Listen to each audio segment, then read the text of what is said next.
Master, तुम इन छोटे छोटे बच्चों में तुम क्यों बैठे हो? मैडम जी हम पढ़ेंगे आपकी कक्षा में। क्या?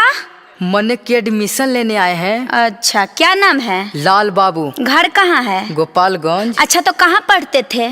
आड़ी बाड़ी में। कहाँ? आड़ी बाड़ी में। अच्छा, तो ABCD आता है? जी मैडम जी। चलो सुना। सुनिए।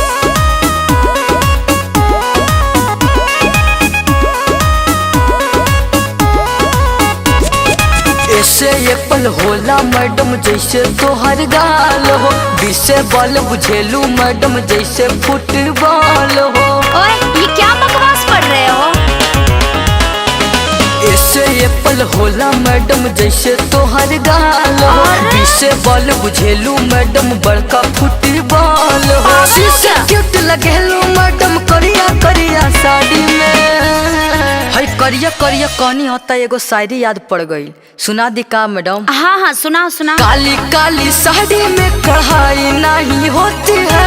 अच्छा। गर्लफ्रेंड की हाथ में पढ़ाई नहीं होती है। अच्छा। काली काली साड़ी में कढ़ाई नहीं होती है।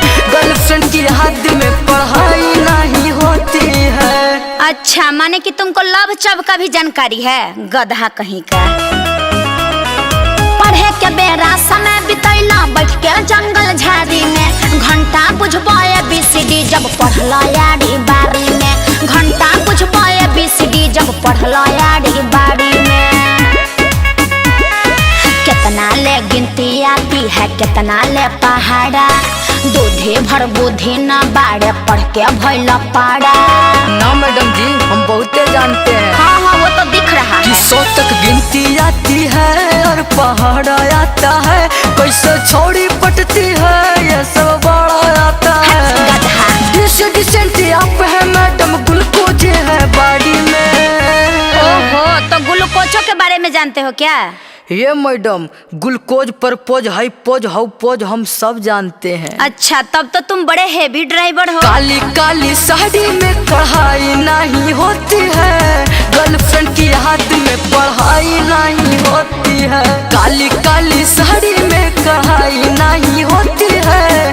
गर्लफ्रेंड की हाथ में पढ़ाई नहीं होती है।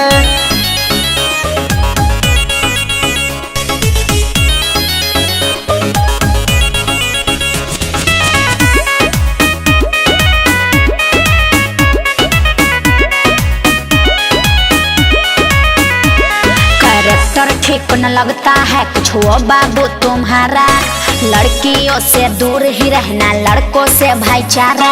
अरे ना मैडम जी, ऐसा कुछ नहीं है। देखो जुड़ के मैडम जी आपको बहुते भाएंगे, हरदम रखेंगे ध्यान, चाय पानी लाएंगे।